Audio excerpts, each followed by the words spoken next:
नमस्कार, आपके साथ हूं मैं खुशबू मनोरमा मिश्रा। आईपीएल 2026 का सीजन जारी है और सभी टीमें प्लेऑफ में पहुंचने के लिए जोर लगा रही है। मौजूदा सीजन में अधिकतर टीमों ने 7 मैच खेल लिए हैं, लेकिन कुछ खिलाड़ी ऐसे हैं जो अब तक उम्मीद के अनुरूप प्रदर्शन नहीं कर सके हैं। फ्रेंचाइजीज ने इन पर काफी उम्मीदों से पैसे लगाए, लेकिन ये नीलामी में तो सुपरस्टार रहे, लेकिन मैदान पर बेअसर साबित हुए। आखिर इनके फीके प्रदर्शन की वजह क्या है और क्या ये माना जा सकता है कि अच्छे खिलाड़ी कीमत से नहीं बल्कि मैदान पर प्रदर्शन से योग्य साबित होते हैं? हालांकि कुछ खिलाड़ी इस सीजन में अपने दमदार प्रदर्शन के बूते खूब सुर्खियां बटोर रहे हैं।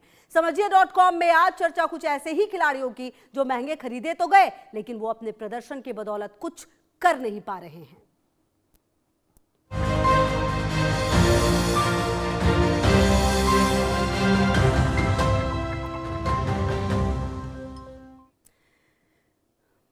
तो आईपीएल 2026 का सफर लगभग आधा तय हो चुका है। कुछ खिलाड़ी इस सीजन अपने दमदार प्रदर्शन के बूते खूब सुर्खियां बटोर रहे हैं। हालांकि कुछ खिलाड़ी ऐसे भी हैं जिनके लिए फ्रेंचाइजीज ने करोड़ों रुपए की बोली लगाकर उन्हें टीम में शामिल किया था, लेकिन अब प्रदर्शन निराशाजनक ही रहा है। सबसे पहले बात करते हैं कैमरन ग्रीन की। जी हां, कैमरन ग्रीन की आप बात करें, ऑस्ट्रेलिया के ये ऑलराउंडर हैं। केकेआर ने 25.20 करोड़ रुपए खर्च किए इनके पीछे। अब इसके बाद जो प्रदर्शन है, कहीं ना कहीं वो भी आपको समझना होगा। अब तक 7 मुकाबलों में अपने प्रदर्शन से इन्होंने निराश कर दिया है। इसके अलावा अगर आप देखें अब बाकी के मैचों में किस तरह का प्रदर्शन होगा, ये देखना होगा। ग्रीन के बल्ले से 7 पारियों में 162 रन निकले हैं, 27 की औसत और 151 का स्ट्राइक रेट। तो कुल मिलाकर आप समझ सकते हैं कि इतना महंगा ही प्लेयर खरीदा गया, उसके मुकाबले किस तरीके का प्रदर्शन किया गया है, ये अपने आप में बताता है। यह हाल तब है जब उन्हें ज्यादातर बल्लेबाजी करने का मौका शीर्ष क्रम में मिला है। शुरुआती 4 मुकाबलों में ग्रीन पीठ की समस्या के कारण गेंदबाजी नहीं कर सके थे, जबकि आखिरी 3 मुकाबलों में गेंदबाजी करते हुए उन्होंने महज 1 विकेट निकाला है और उनका इकोनॉमी 14.16 का रहा है। तो कुल मिलाकर यह माना जाए इस तरह के प्रदर्शन के बाद कि आखिरकार इतने पैसे फ्रेंचाइजीज खर्च करती है, लेकिन हालात क्या। आप देखिए लियाम लिविंगस्टन, इनके बारे में अगर आप देखें, ये इंग्लैंड के बल्लेबाज हैं। सनराइजर्स हैदराबाद ने 13 करोड़ रुपए में इनको खरीदा। उम्मीद थी कि तूफानी बल्लेबाजी से अकेले के दम पर मुकाबलों का रुख पलटेंगे। फिलहाल इस सीजन में बुरी तरह से संघर्ष करते हुए नजर आए हैं। उन्होंने 2 मुकाबलों में बल्लेबाजी करने का मौका मिला उन्हें, जिसमें उन्होंने सिर्फ 15 रन बनाए हैं। तो कुल मिलाकर अगर आप उनके इस प्रदर्शन को देखें और समझें तो आप देखेंगे कि एक और जो पूरी परिस्थिति है वो बिल्कुल भी विपरीत लगती है। अब देखिए कार्तिक शर्मा की भी हम बात करेंगे, लेकिन उससे पहले आपको बता दें कार्तिक शर्मा के बारे में। चेन्नई सुपर किंग्स के ये विकेट कीपर हैं। जी हाँ, विकेट कीपर बल्लेबाज नीलामी पर कई फ्रेंचाइजीज से जंग लड़ने के बाद 14.20 करोड़ रुपए में ये खरीदे गए। हर किसी की नजरें कार्तिक की बल्लेबाजी पर थी। आईपीएल 2026 में अब तक बल्ले से कुछ खास कमाल नहीं दिखा सके। कार्तिक ने 3 मुकाबलों में महज 25 रन ही बनाए। इनका स्ट्राइक रेट 119 का रहा है। तो ये भी कहीं ना कहीं एक रिकॉर्ड है और ये बताता है कि इस तरह के प्लेयर्स जिन पर इतने पैसे खर्च किए जाते हैं, आखिरकार वो किस तरह का प्रदर्शन करते हैं। Finn Allen, Kolkata night Riders ने 2 करोड़ रुपए खर्च किए इनको खरीदने के पीछे। एलन ने T20 विश्व कप 2026 में सिर्फ 33 गेंदों में शतक लगाया था और उसके बाद चर्चा में काफी आ गए थे। आईपीएल 2026 में तूफानी बल्लेबाजी देखने को हर कोई बेकरार था, लेकिन न्यूजीलैंड का यह बल्लेबाज उम्मीदों पर खरा नहीं उतरा। एलन ने 5 पारियों में 16.20 की औसत से महज 81 रन ही बनाए। सलामी बल्लेबाज के तौर पर खेले, मगर बड़ी पारी नहीं खेल पाए हैं। तो कुल मिलाकर ये जो प्लेयर्स की फहरिस्त है जो एक के बाद एक आपको बता रहे हैं, ये बताने के लिए काफी है कि भरोसा किया जरूर जाता है, लेकिन उस पर उम्मीद कितना देखिए आप पूरा कर पाते हैं। गैलन फिलिप्स एक और प्लेयर जिनका नाम काफी ज्यादा है, आपने नाम इनका सुना भी होगा। न्यूजीलैंड के ये बल्लेबाज हैं गैलन फिलिप्स, और अब इनके अगर आप रिकॉर्ड की बात करें, तूफानी बल्लेबाजी के लिए मशहूर है। गुजरात टाइटंस ने 2 करोड़ रुपए में इनको खरीदा। अपने प्रदर्शन से उम्मीदों पर खरे नहीं उतर पाए। 6 मुकाबलों में 16.75 की औसत से 124 के स्ट्राइक रेट से खेलते हुए सिर्फ 67 रन बनाए हैं। हालांकि फील्डिंग में दम दिखा रहे हैं, लेकिन उम्मीद तो विस्फोटक बल्लेबाजी की थी। इन्हीं कारणों से इनकी टीम भी अंक तालिका में काफी पीछे चल रही है। तो आपने एक के बाद एक कई प्लेयर्स को देखा है, समझा है, इनके प्रदर्शन को देखा है। अब समझना यह भी होगा कि आखिरकार जो फ्रेंचाइजीज इतना लड़ती हैं, क्योंकि आपने देखा होगा कई बार बेटिंग में जब आमने सामने टीम होती है तो एक एक प्लेयर के लिए करोड़ों करोड़ों रुपए की जो बोली लगती है वो बढ़ती चली जाती है। लेकिन उसके बाद अगर इस तरह का प्रदर्शन होगा तो आखिरकार जो फ्रेंचाइजीज है उन्हें काफी झेलना पड़ता है, जो टीम है उसको सफर करना पड़ता है।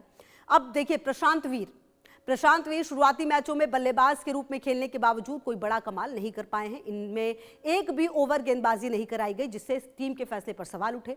जबकि इन्हें रविंद्र जडेजा के विकल्प और लोअर ऑर्डर हिटर के रूप में टीम में शामिल किया गया था। तो कुल मिलाकर प्रशांत वीर को भी अगर आप देखें तो उनको ऐसा मौका नहीं मिला। सीएसके ने 14.20 करोड़ रुपए में खरीदा। अभी तक टीम में स्थिर जगह नहीं है। हालांकि उन्होंने अभी तक 2 ही मैच खेले और एक मैच में 29 गेंद पर 43 रन बनाए हैं, जबकि डेब्यू मैच में 6 रन ही बना सके थे। प्रदर्शन नहीं करने की वजह अनुभव की कमी बताई जा रही है। बड़े मंच का दबाव भी फैक्टर माना जा रहा है। तो प्रशांत वीर के लिए कई सारे फैक्टर हैं जो यहाँ पर सामने आए हैं। बहरहाल अब देखना होगा कि क्या बाकी के मैच में, अब देखिए कोई भी अगर इस तरह का स्टार प्लेयर अगर नहीं चल पाता है तो उसकी वजह से पूरी टीम को झेलना पड़ता है, क्योंकि अगर आप सीएसके की भी स्थिति देखें तो वो ठीक नहीं है। अगर पूरे आईपीएल में भी आप देखें तो कुल मिलाकर टीम का पूरा प्रदर्शन जो है वो किसी भी टीम को जीत के करीब लेकर आता है। ये बात हर एक प्लेयर बहुत बेहतर तरीके से समझता और जानता है। ऐसे में अब ये जो प्लेयर्स हैं इन पर सवाल उठने लगे हैं। सवाल ये कि क्या आगे के जो प्रदर्शन इनके होंगे, जो बाकी के बचे मैच है, क्या उसमें इनकी जो वापसी है हो पाएगी? क्या इनसे जो उम्मीद की जा रही है, जो फ्रेंचाइजीज इनसे उम्मीद की थी करोड़ों करोड़ों रुपए में इनको खरीदकर, क्या टीम को ये दे पाएंगे? या फिर सवाल ये उठता है कि इतना बड़ा जो किया गया है इन पर इन्वेस्टमेंट वो बेकार जाएगा। मतीशा पथिराना केकेआर ने 18 करोड़ रुपए में खरीदा है। चोट के कारण सीजन के शुरुआती मैचों में ये उपलब्ध नहीं हो पाए। चोट उन्हें फरवरी 2026 में T20 वर्ल्ड कप के दौरान लग गई थी।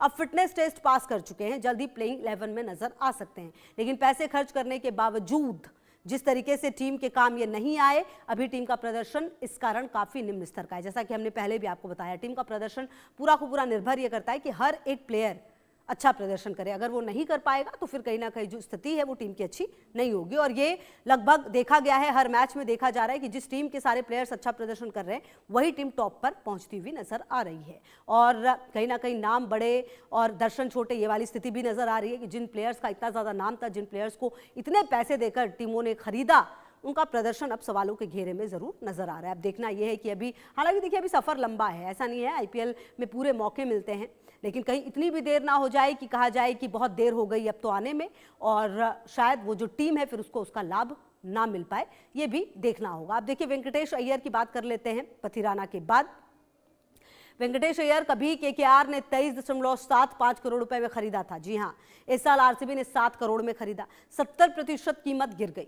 इस साल अब तक एक ही मैच खेले हैं। इस मैच में 15 गेंद में 29 रन इन्होंने बनाए। टीम ज्यादा विश्वास करती इन पर नजर नहीं आ रही है। तो देखिए एक वक्त में जब केकेआर ने 23 करोड़ से ज्यादा में खरीदा, अब वो जो प्राइस है वो 7 करोड़ तक आ गई है। और अभी भी टीम बहुत भरोसा नहीं करी, क्योंकि एक ही मैच खिला है, 15 गेंदों में 29 रन इन्होंने बनाए हैं वेंकटेश अय्यर ने, और भरोसा बहुत ज्यादा टीम इन पर अभी फिलहाल करती हुई नजर नहीं आ रही। हालांकि देखिए समय बीतेगा, शायद इनको कुछ और मौके मिल पाए, देख पाए इनको मौके देखते हुए जब जरूरत पड़ेगी। बहरहाल अभी तक ऐसा प्रदर्शन नजर नहीं आ रहा है जिसके बाद इन पर टीम ज्यादा भरोसा कर पाएगी। बहरहाल अब देखिए तमाम टीमों में कुछ ना कुछ ऐसे प्लेयर्स हैं। निकोलस पूरन, एलएसजी ने 21 करोड़ में रिटर्न किया था इनको, और भारी रिटेंशन राशि के बावजूद निराशाजनक प्रदर्शन रहा है। 7 मैचों में, जी हां 7 मैचों में केवल 73 रन बनाए हैं। कई मैचों में वो सस्ते में आउट हो गए हैं। पूरन आपको बता दें आक्रामक बल्लेबाजी के लिए जाने जाते हैं, लेकिन सीजन में उनका स्ट्राइक रेट 82.02 का रहा है। एलएसजी की टीम अंक तालिका में निचले पायदान पर है। पूरन का फॉर्म टीम के लिए बड़ी चिंता का सबब बनता हुआ जा रहा है। देखिए बहुत जरूरी होता है जब आप एक ऐसा प्लेयर आपका फॉर्म में आए तभी आप जीत पाते हैं। अगर इंडिया ने भी समझिए आप T20 वर्ल्ड कप जीता था इस बार का, तो उसके पीछे बहुत बड़ा कारण ये था कि अभिषेक की वापसी हुई थी, क्योंकि पूरे टूर्नामेंट में वो चल नहीं पाए थे। तो इसीलिए बहुत जरूरी होता है आपके स्टार प्लेयर का वापस आना, फॉर्म में वापस आना, तभी टीम के लिए वो अच्छा प्रदर्शन कर पाते हैं। वही निकोलस पूरन के लिए भी यही बात है कि अगर वो फॉर्म में नहीं आए तो कहीं ना कहीं टीम के लिए ये चिंता बढ़ सकती है, जो कि अभी फिलहाल तो आते हुए नजर नहीं आ रहे। स्ट्राइक 82.02 है, जबकि बड़े ही अच्छे प्लेयर माने जाते हैं, और ये एलएसजी भी अंक तालिका में काफी पीछे नजर आ रही है। तो कुल मिलाकर तमाम वो प्लेयर हैं जिनकी फहरिस्त सामने आ रही है। बहरहाल देखना ये है कि जब ये फहरिस्त सामने आ रही है तो क्या जो टीम है वो भरोसा कर पाएगी। ऋषभ पंत, अब निकोलस पूरन के बाद बात ऋषभ पंत की कर लेते हैं। ऋषभ पंत के लिए आईपीएल 2026 का सीजन अब तक का मिला जुला रहा है। वो इस सीजन में लखनऊ सुपर जायंट्स की कप्तानी कर रहे हैं। गौरतलब है लखनऊ ने उन्हें 27 करोड़ की राशि देकर रिटेन किया, जिससे वो आईपीएल इतिहास के सबसे महंगे खिलाड़ी बने हुए हैं। जी हाँ, लेकिन ऋषभ पंत की अगर आप बात करें तो एक ऐसे प्लेयर जिनके साथ काफ़ी सारी चीज़ें हुई हैं, लेकिन उसके बावजूद उन्होंने वापसी की। लेकिन पंत ने इस सीज़न की शुरुआत ओपनर के तौर पर की। पिछले कुछ मैचों से वो नंबर 3 पर बल्लेबाजी कर रहे हैं। 7 मैचों में 147 रन बना पाए हैं। इनके कंधे पर विकेट कीपिंग और कप्तानी का बोझ भी है, लेकिन टीम अंक तालिका में संघर्ष कर रही है। कोच जस्टिस लैंगर ने उनके शॉट सिलेक्शन और फॉर्म पर चिंता जताई है। पंत की खराब फॉर्म लखनऊ के लिए निश्चित तौर पर चिंता का विषय है। अब देखिए, कुल मिलाकर यही बात है, जो ये प्लेयर हैं जितनी ज्यादा संख्या में किसी टीम में है वो उतना ज्यादा खराब है, क्योंकि अगर इनका फॉर्म नहीं वापस आएगा तो कहीं ना कहीं टीम के लिए ये चिंता है और टीम लगातार नीचे चलती जाएगी, परफॉर्मेंस नहीं हो पाएगी। और इसीलिए ये सवाल उठने लगे हैं कि जिस तरीके के दाम देकर इनको खरीदा गया, इनको रिटेन किया गया, वो उस तरीके का परफॉर्म नहीं कर पा रहे हैं। क्या आने वाले समय में जो ये टीम फ्रेंचाइजीज हैं उनको सोचना पड़ेगा, उनको देखना पड़ेगा किसी भी प्लेयर को रिटेन करने से पहले, किसी भी प्लेयर को खरीदने से पहले, और आखिरकार फिर पैमाना क्या होगा। क्योंकि देखिए, कई ऐसे प्लेयर हैं जिनको वर्ल्ड कप देखकर रिटेन किया गया, कई ऐसे वर्ल्ड कप प्लेयर हैं जिनको वर्ल्ड कप में प्रदर्शन देखने के बाद उस कीमत पर खरीदा गया, जिसमें कई बाहर के भी प्लेयर्स हैं, तो उनका प्रदर्शन भी नहीं आ रहा है। तो ऐसे में सवाल उठते हैं। जी हाँ, मंगेश यादव, अगर आप इस नाम को देखें, आईपीएल 2026 के दौरान सबसे बड़े सरप्राइज पैकेज के रूप में ये रहे हैं मंगेश यादव। मध्य प्रदेश के इस अनकैप्ड खिलाड़ी को रॉयल चैलेंजर्स बेंगलुरु ने भारी भरकम कीमत पर खरीद कर सबको चौंका दिया था। बेस प्राइस 30 लाख, लेकिन आरसीबी ने 5.20 करोड़ में खरीदा।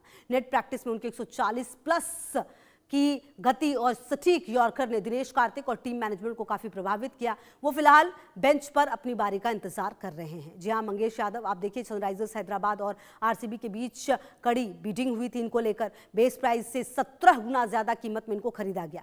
मंगेश यादव यश दयाल के बैकअप या फिर विकल्प के तौर पर टीम में शामिल है। आरसीबी की प्लेइंग 11 में अभी डेब्यू करने का मौका नहीं मिला है। टीम फिलहाल अपने अनुभवी गेंदबाजों के साथ ही जा रही है। लेकिन आप समझिए कि जिस तरीके से इनकी बीटिंग हुई थी दो टीमों के बीच में, वो काफी चर्चा का विषय भी रही। बहरहाल अब देखना यह है कि मंगेश पर जो भरोसा जताया गया, क्या उनको वो अच्छा, कई प्लेयर्स तो ऐसे भी हैं जिनको मौका भी नहीं मिल रहा है। कई प्लेयर्स ऐसे हैं जिन पर भरोसा टीम ने किया है, लेकिन उसके बावजूद उनको फील्ड पर वो मौका नहीं मिल रहा है जिससे कि वो अपने आप को साबित कर पाए, जिससे कि वो अपने आप को परफॉर्म कर पाए। तो कुल मिलाकर ये पूरी परिस्थिति नजर आ रही है। और अभी फिलहाल अगर आप मंगेश यादव की ही बात करें तो ये बाएं हाथ के तेज गेंदबाज और निचले क्रम के आक्रामक बल्लेबाज हैं। इनके पिता एक ट्रक ड्राइवर और उनके जीवन के संघर्ष की कहानी है कि 1200 के किराए के कमरे में ये रहते थे। नीलामी के बाद ये चर्चा काफी वायरल हुई। भले उन्होंने अब तक आईपीएल 2026 का कोई मैच नहीं खेला, लेकिन 5.20 करोड़ की कीमत और उनके बाएं हाथ की गेंदबाजी उन्हें भविष्य का एक बड़ा खिलाड़ी बनाती हुई नजर आ रही है। बहरहाल देखिए, उम्मीद तो यही की जानी चाहिए कि इस आईपीएल में भी उनको थोड़े मौके मिले, उनको ये मौका मिले दिखाने का कि वो कितनी अच्छी बल्लेबाजी करते हैं। हालांकि ये मौका उन्हें टीम दे पाएगी, प्रबंधन दे पाएगा नहीं, ये देखना होगा। लेकिन फिलहाल आपको बता दें, कई ऐसे प्लेयर हैं फहरिस्त में जिनका नाम सामने आया है और लगातार फ्रेंचाइजीज को भी सोचना चाहिए कि किसी प्लेयर पर वो कितना भरोसा करेंगे। जेसन होल्डर, आईपीएल 2026 का सीजन औसत रहा है। अगर आप अब तक देखें, 2023 के बाद से ये पहली बार इस लीग में खेल रहे हैं। गुजरात टाइटंस की जर्सी में नजर आ रहे हैं। गुजरात टाइटंस ने 7 करोड़ में खरीदा। 6 मैच में 8 विकेट ले चुके हैं, 6 मैच में 54 रन भी बना चुके हैं। तो प्रदर्शन इनका भी काफी मिला जुला रहा है। 6 मैच में 8 विकेट लिया इन्होंने और 6 मैच में 54 रन इन्होंने बनाए हैं। तो कुल मिलाकर जो पूरा प्रदर्शन है, अगर उसको देखा जाए तो जिस तरह की कीमत इनके लिए भी चुकाई गई है, क्या इन्होंने टीम को वैसा रिटर्न दिया है, ये अपने आप में सवाल उठता है। बहरहाल देखना है कि जो ये तमाम प्लेयर हैं, क्या आईपीएल के बचे हुए मैच में प्रदर्शन कर पाएंगे, क्या उनका प्रदर्शन उस तरीके का हो पाएगा, ये अपने आप में काफ़ी अहम हो जाता है। और समझना ये भी होगा कि जब मैदान में मौका मिलता है तो कितने प्लेयर्स उसके जो मौका मिला है उसे भुना पाते हैं। क्योंकि कई बार ऐसा होता है कि एक मैच अगर अच्छा नहीं गया तो फिर लगातार कुछ मैच अच्छे नहीं जाते, लेकिन उसके बाद फॉर्म में वापसी भी होती है। लेकिन क्या उतने मौके टीम दे पाएगी किसी भी प्लेयर को, ये भी अपने आप में अहम है। क्योंकि हर मैच बहुत ज़रूरी होता है। हर मैच ज़रूरी इसलिए होता है क्योंकि आपको टॉप पर जाना होता है, क्योंकि आप टॉप पर जाते तो आपको मौके ज़्यादा मिलते हैं, आपके पास विकल्प ज़्यादा होता है। तो वही अगर आप श्रेयस अय्यर की बात करें, जी हाँ, कुछ ऐसे भी खिलाड़ी हैं जो अपनी ऊंची कीमत को बिल्कुल सही साबित कर रहे हैं। अब आपको ऐसे ही खिलाड़ियों के बारे में बता देते हैं। पीबीकेएस के कप्तान श्रेयस अय्यर, इनके लिए आईपीएल 2026 का सीजन बेहद शानदार रहा है। उनकी टीम अंक तालिका में शीर्ष पर बनी हुई है। जी हाँ, श्रेयस अय्यर को अगर आप देखें तो इन्हें पंजाब किंग्स ने 26.75 करोड़ में खरीदा था। श्रेयस इस समय अपनी बेहतरीन फॉर्म में हैं। पंजाब की ओर से सबसे ज्यादा रन बनाने वाले बल्लेबाजों में से एक हैं। इन्होंने 6 मैचों में 52 की औसत से 208 रन बनाए हैं। इस सीजन में उनकी सबसे बड़ी ताकत उनका 180 प्लस का स्ट्राइक रेट उनका पिछले सीजन की तुलना में काफी बेहतर है। दमदार प्रदर्शन के बाद भारतीय टी20 में वापसी की भी मांग काफी तेज हो रही है। आपको याद होगा जब टी20 वर्ल्ड कप की घोषणा हुई थी और उसमें श्रेयस का नाम नहीं था, तो जो कई ऐसे क्रिकेट को जानने वाले जानकार भी सवाल उठा रहे थे कि आखिरकार श्रेयस अय्यर क्यों नहीं है इसमें। सवाल उठने लगे थे क्योंकि उनका प्रदर्शन काफी अच्छा रहा है और एक बार फिर से अब उनकी मांग जो है वो तेज होती हुई नजर आ रही है, क्योंकि जिस तरह का प्रदर्शन वो कर रहे हैं अपनी टीम के लिए, उनकी टीम भी लगातार टॉप पर बनी हुई है, उनकी टीम लगातार अच्छा प्रदर्शन कर रही है और जिस तरीके की कप्तानी कर रहे हैं, जिस तरह की बल्लेबाजी कर रहे हैं, चर्चा में श्रेयस अय्यर निश्चित तौर पर नजर आ रहे हैं। अब देखिए सवाल ये उठता है कि महंगे खिलाड़ी जो हैं वो फ्लॉप क्यों हो जाते हैं, और कई बार इसके अलावा कई बार एक खिलाड़ी अपनी पुरानी टीम के लिए एक खास नंबर पर खेलकर सफल होता है, लेकिन नई टीम में भारी कीमत में आने के बाद मैनेजमेंट उनसे अलग भूमिका जैसे फिनिशर या ओपनर की उम्मीद करने लगता है, जिसमें वो सहज नहीं होते। 2024 में मिचेल स्टार्क की अगर आप बात करें तो 2024 में मिचेल स्टार्क 24.75 करोड़ में खरीदे जाने के बाद शुरुआती मैचों में काफी महंगे साबित हुए थे, क्योंकि उन पर कीमत का दबाव साफ दिख रहा था। ऋषभ पंत इस बार 27 करोड़ की भारी कीमत में खरीदे गए, लेकिन इसके बाद इस सीजन में उन पर कप्तानी और बल्लेबाजी दोनों का दोहरा दबाव दिख रहा है, जिससे उनका स्ट्राइक रेट थोड़ा प्रभावित हुआ है। निष्कर्ष यह है कि क्रिकेट अनिश्चितताओं का खेल है। पैसा आपको टीम में जगह दिला सकता है, लेकिन मैदान पर प्रदर्शन केवल स्किल और शांत दिमाग से ही आता है। ये बात समझनी होगी और ये बात देखना होगा कि आपको अनुशासित रहना होगा। सवाल है कि आईपीएल में महंगे खरीदे हुए खिलाड़ी क्यों अपना स्वाभाविक स्किल बरकरार नहीं रख पाते। मनोवैज्ञानिक दबाव कैसे हटेगा। जानकार मानते हैं कि कई बार आईपीएल में भारी भरकम कीमत अक्सर खिलाड़ी के कौशल के लिए वरदान के बजाय बोझ बन जाती है। दरअसल जब खिलाड़ी पर करोड़ों की नजर होती है तो वो फ्लो स्टेट यानी सहज अवस्था से बाहर आ जाता है। वो हर गेंद पर अपनी तकनीक का विश्लेषण करने लग जाता है, जिससे उसकी स्वाभाविक प्रतिक्रिया धीमी हो जाती है। खिलाड़ी ये सोचने लगता है कि इतने पैसे मिले हैं तो मुझे 50 रन बनाने ही होंगे, जबकि खेल की मांग गेंद को उसकी योग्यता पर खेलने की होती है। ध्यान स्किल से हटकर कीमत को सही साबित करने पर लग जाता है। एक रूपता की कमी सामने आने लगती है, और क्योंकि कई बार टीमें केवल नाम देखकर ऊंची बोली लगाती है, लेकिन वो खिलाड़ी टीम के कल्चर या बल्लेबाजी क्रम में फिट नहीं बैठता। उदाहरण के लिए केकेआर के लिए कैमरून ग्रीन का उपयोग उनके स्वाभाविक स्थान से अलग होने पर प्रदर्शन गिर सकता है। जी हाँ, विपक्ष की निगरानी भी प्रदर्शन का असर डालती है, क्योंकि महंगे खिलाड़ियों का डेटा एनालिसिस सबसे ज्यादा किया जाता है। गेंदबाज उनकी हर छोटी कमजोरी को जानते हैं, जिससे स्वाभाविक खेल दिखाना और कठिन हो जाता है। तो कुल मिलाकर देखिए, ये एक बड़ी वजह है और ये एक बड़ा विश्लेषण है कि आखिरकार ऐसा क्यों होता है कि जिस खिलाड़ी पर इतने पैसे लगते हैं वो ऐसा क्यों खेलने लगता है। क्योंकि निश्चित तौर पर देखिए, जिस खिलाड़ी को इतने पैसे दिए जाएंगे उस पर दबाव तो होगा ही। सवाल है मनोवैज्ञानिक दबाव ये कैसे हटेगा। जी हाँ, खिलाड़ी को ये स्वीकार करना होगा कि नीलामी की कीमत उसके नियंत्रण में नहीं थी, वो बाजार की मांग थी। उसे अपना ध्यान केवल अपनी रूटीन, फिटनेस और मैच की रणनीति पर केंद्रित करना चाहिए। साथ ही नकारात्मक विचारों की फीडिंग रोकनी जरूरी है। सोशल मीडिया ट्रोलिंग और विशेषज्ञों की आलोचना आत्मविश्वास को कम करती है। मनोवैज्ञानिक सलाह देते हैं कि क्या होगा अगर मैं फेल हो गया, के बजाय तथ्यों पर ध्यान देना चाहिए, जैसे मैंने कड़ी मेहनत की है और मैं ये पहले कर चुका हूँ। एक सफल फ्रेंचाइजीज वही है जो खिलाड़ी को ये सुरक्षा दे कि हमने तुम्हें तुम्हारी स्किल के लिए खरीदा है, कीमत के लिए नहीं। जब मैनेजमेंट प्रदर्शन के दबाव को खुद पर ले लेता है तो खिलाड़ी खुलकर खेल पाता है और टीम बेहतर प्रदर्शन करती है। टीम का हर प्लेयर फिर बेहतर प्रदर्शन करता है। ये बात कई बार सामने आई है और ऐसे में अब इस बार के आईपीएल में भी ये देखना बेहद दिलचस्प होगा कि क्या सचमुच ऐसा हो पाएगा और जो प्लेयर्स इतने भारी भरकम दाम में खरीदे गए हैं, क्या उनकी जो फॉर्म है वो वापस आ पाएगी या फिर वो इसी तरह के दबाव में होंगे। क्योंकि कई बार देखिए, किसी प्लेयर को खरीद तो लिया जाता है, लेकिन उसकी ज़रूरत उस टीम में जहाँ पर उसको ज़रूरत है वहाँ नहीं है।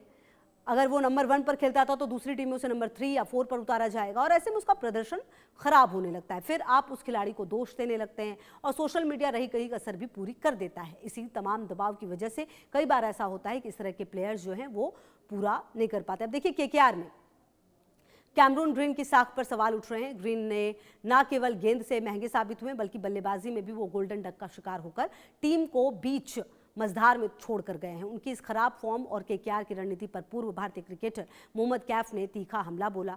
कैफ ने आंद्रे रसेल को टीम का कोच बनाए जाने और ग्रीन पर दाव लगाने के फैसले को सीजन की सबसे बड़ी भूल करार दिया है। तो कुल मिलाकर देखिए, जो एक्सपर्ट्स हैं उनकी तरफ से भी अपने राय जरूर आते रहते हैं, लेकिन सवाल ये उठ जाता है कि आखिरकार जब फ्रेंचाइजीज इतने दाम लगाकर प्लेयर को खरीदती है तो क्या सचमुच उनके ऊपर दबाव बन जाता है, और उस दबाव को हटाने के लिए मैनेजमेंट करती क्या है? क्योंकि देखिए, जब एक ऐसा प्लेयर सामने आता है जिस पर इतने पैसे लगे हैं तो निश्चित तौर पर वो ध्यान सबका खींचता है। जो उसकी कमजोरी है उस पर फिर लोग ज्यादा ध्यान देने लगते हैं कि उसकी ये कमजोरी, उस पर काम किया जा सकता है, और इसीलिए यही वजह है कि उनका प्रदर्शन भी गिरता है। ये भी एक वजह सामने आ रही है। कैफ ने देखिए इस पूरे मामले पर एक्स पर लिखा, शायद इस सीजन में केकेआर की सबसे बड़ी गलती आंद्रे रसेल को कोच बनाना और उन्हें बतौर ऑलराउंडर इस्तेमाल ना करना था। उन्हें डगआउट में बिठाकर अन्य फ्रेंचाइजीज की नीलामी में उन्हें खरीदने की से रोकने की चाल नाकाम रही है, क्योंकि वो अभी भी 25 करोड़ रुपए के कैमरून ग्रीन से बेहतर ऑलराउंडर नहीं है। तो ये पोस्ट किया गया था कैफ की तरफ से। और मोहम्मद कैफ की अगर आप बात करें, जिस तरह के वो प्लेयर रहे हैं, जिस तरह के ऑलराउंडर वो भारत के लिए रहे हैं, जिस तरह का गेम उन्होंने खेला है, जिस तरह की बात वो कर रहे हैं, अब देखना ये होगा कि इस पर और क्या प्रतिक्रियाएं सामने आती। लेकिन जिस तरह की प्रतिक्रिया दी गई है वो भी अपने आप में काफ़ी महत्वपूर्ण हो जाती है, और देखना ये बेहद दिलचस्प हो जाएगा आईपीएल के बाकी के मैचों में जो आने वाले हैं कि क्या सचमुच जो ये प्लेयर्स हैं जिन पर इतने पैसे लगे हैं वो प्रदर्शन कर पाएंगे, या फिर उनका प्रदर्शन यूं ही जारी रहेगा और उसकी कीमत, या कहे भारी कीमत, टीम को और उस प्लेयर को भी चुकानी पड़ेगी। क्योंकि देखिए, आईपीएल ऐसा तो है नहीं कि इस बार हुआ और अगले बार नहीं होगा, आईपीएल फिर होगा, और ऐसे में उनकी नीलामी फिर इस पर भी डिपेंड करती है कि आप एक गेम में कैसे खेल रहे हैं, आप T20 में कैसे खेल रहे हैं, आपने बाकी के सीरीज़ कैसे खेले, चाहे वो घरेलू हो, अंतर्राष्ट्रीय हो, आपने अपनी ज़मीन पर या फिर बाहर कैसा प्रदर्शन किया है। तो ये तमाम चीज़ें जो हैं वो आईपीएल में आधार बनती है आपके प्राइस का। क्योंकि कई बार देखिए, जो जिन प्लेयर्स का नाम लिया गया है उनका प्रदर्शन ही आधार है, क्या वो प्रदर्शन अच्छा करते हैं और उन्हें खरीदा जा सकता है। बहरहाल अब ये तमाम प्लेयर्स हैं जिनके नाम सामने आए हैं, और कुल मिलाकर अब देखना ये होगा कि क्या इनकी वापसी टीम में एक बार फिर से हो पाएगी, और क्या ये मतलब वापसी इट मीन्स कि उनके जो फॉर्म की वापसी है क्या वो हो पाएगी, और क्या उनको वैसा मौका मिल पाएगा जैसा वो डिज़र्व करते हैं, और क्या टीम को उनसे फ़ायदा मिल पाएगा, ये अपने आप में बेहद अहम है। और कुल मिलाकर अब चलिए आने वाले जो आईपीएल के मैच होंगे उसमें हम ये देखेंगे कि किस तरीके का प्रदर्शन जो है इन प्लेयर्स का रहता है जिस पर फ्रेंचाइजीज ने लाखों करोड़ों रुपए खर्च किए हैं। फिलहाल मैच अभी बाकी हैं और प्लेयर्स का मैच भी दिखाना बाकी है, तो लगातार आप रहिए हमारे साथ। और फिलहाल इस खास पेशकश में मेरे साथ इतना ही। देखते रहिए इंडिया न्यूज़।